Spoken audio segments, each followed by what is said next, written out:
Hello students, आज हम पढ़ेंगे क्लास 12 का सेकंड चैप्टर पुष्पी पौधों में लैंगिक जनन। ये मेरे पास एनसीईआरटी की बुक नहीं है, दूसरी बुक है, एनसीईआरटी की दूसरी बुक है। इसमें चैप्टर नंबर 23 है, कोई दिक्कत नहीं। तो आपका सिलेबस के अनुसार चैप्टर नंबर 2 है पुष्पी पौधों में लैंगिक जनन, sexual reproduction in flooring plants.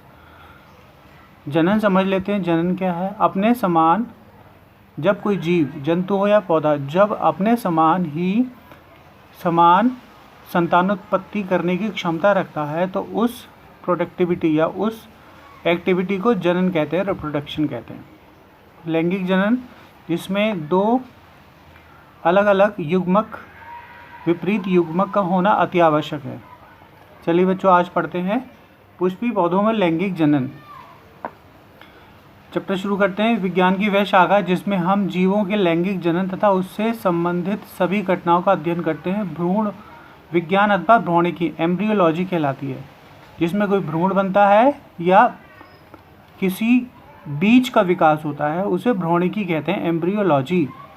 इसमें जननांगों की संरचना, विकास, युग्मकों का निर्धारण, परागण, निषेचन, भ्रूण विकास तथा उससे नए नए पौधे के विकास का अध्ययन सम्मिलित है। भारतवर्ष में पादप प्रौद्योगिकी के वैज्ञानिक दिशा देने का श्रेय दिल्ली विश्वविद्यालय के प्रोफेसर पंचानन महेश्वरी को है। आगे पढ़ाते हैं। वो बताते हैं कि पुष्प एक विशेषीकृत छोटी शाखा जिसमें पत्तियां बीजाणु पर्णों के रूप में परिवर्तित हो जाती हैं। ये पुष्प आवृत बीजों के आकर्षक अंग के रूप में होते हैं। पृथ्वी पर स्थलीय पौधों का विकास के अध्ययन से आप जान पाएंगे कि हम किस प्रकार बीजाणु पर्ण धीरे धीरे एक सुसंगत रचना में संगठित होते हुए हम एक रचना बनाते हैं जिसे हम पुष्प कहते हैं।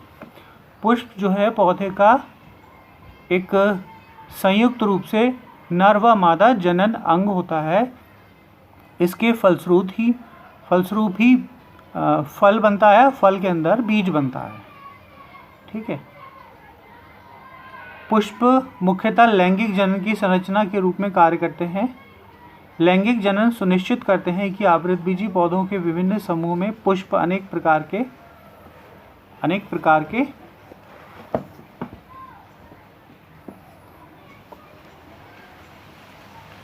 अनुकूलन दर्शाते हैं। लैंगिक जनन का मुख्य उद्देश्य बीज उत्पादन है। बीज जातियों के निर्धारण या निरंतरता बनाए रखने के लिए अति आवश्यक होता है। इसके अतिरिक्त मनुष्य तथा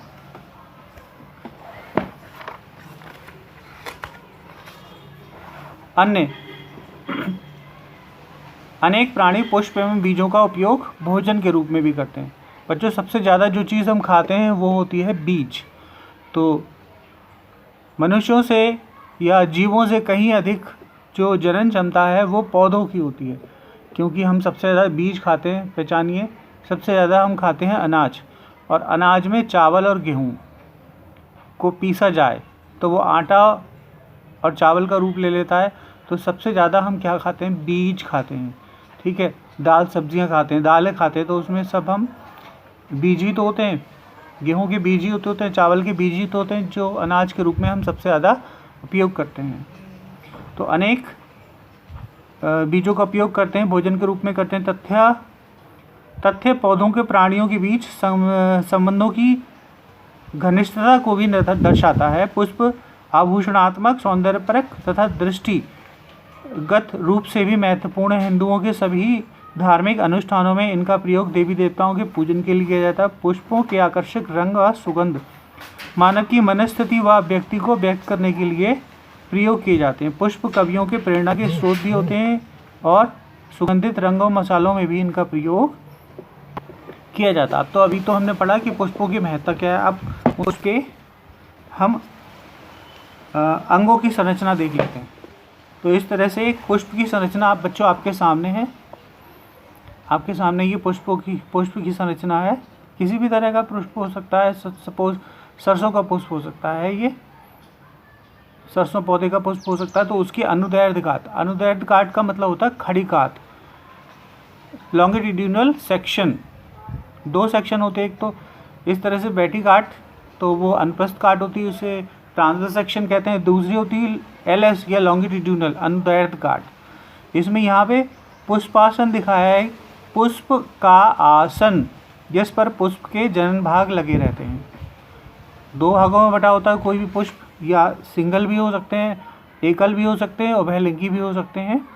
तो इसमें द्विलिंगी पुष्प है ये सेपल सबसे बाहरी दलपुंज। उसके बाद दूसरे नंबर पे है पीतल या दलपुंज, ये बाह्य दलपुंज, ये दलपुंज। ये दोनों तरह के जीवों में, दोनों तरह के पौधों में, मेल और फीमेल दोनों प्लांट में कॉमन होता है पौधे की रक्षा के लिए। उसके बाद ये होता है स्टेमन, इसे हिंदी में पुंकेसर कहते हैं। इसके दो भाग होते हैं, फिलामेंट ये लंबी सी डंडी, और एंथर या पॉलन सैक्स जिसके अंदर परागकण भरते हैं, और परागकण ही किसी पुष्प का नर जनन भाग होते हैं। अनदर थिंग जो आपको दिखाई दे रही है ये ब्लैक और लंबी सी, ये होता है अंडाशय या ओवरी। इसके 3 भाग होते हैं। सबसे नीचे वाला ओव्यूल या अंडाशय, उसके ऊपर स्टाइल या वर्टिका, और सबसे ऊपर स्टिग्मा यानी वर्तिकाग्र। इस पॉलन सेक्स या एंथर से परागकण या पॉलन ग्रेन्स किसी तरह से, किसी भी विधि द्वारा यहाँ तक पहुँचते हैं, और उसके बाद अंदर जाकर इस अंडाशय को निषेचित कर देते हैं। और बच्चों यहाँ से एक पुष्प की जो भ्रूणावस्था प्रारंभ हो जाती है।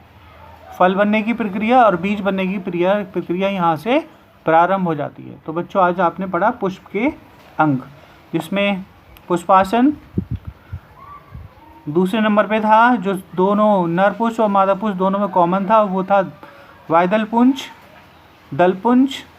अब इसके बाद अंकर पुंकेसर जो होते हैं, पुंकेसर को फिलामेंट और एंथर दोनों को मिला के कहते हैं पुंकेसर।